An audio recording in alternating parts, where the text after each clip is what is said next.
In a world where technology evolves every day, the real transformation of Indian manufacturing is driven not by machines but by people.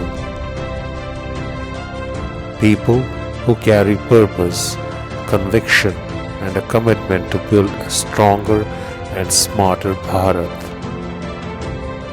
Welcome to SAMARTH Stories, a journey into the hearts and minds powering India's manufacturing transformation. And to begin the journey, we start with a voice that has quietly shaped the foundations of India's smart manufacturing movement, Mr. Anup Wadhwa, engineer, industry leader, ecosystem builder, and the co-architect of the IITD-AIA Foundation for Smart Manufacturing.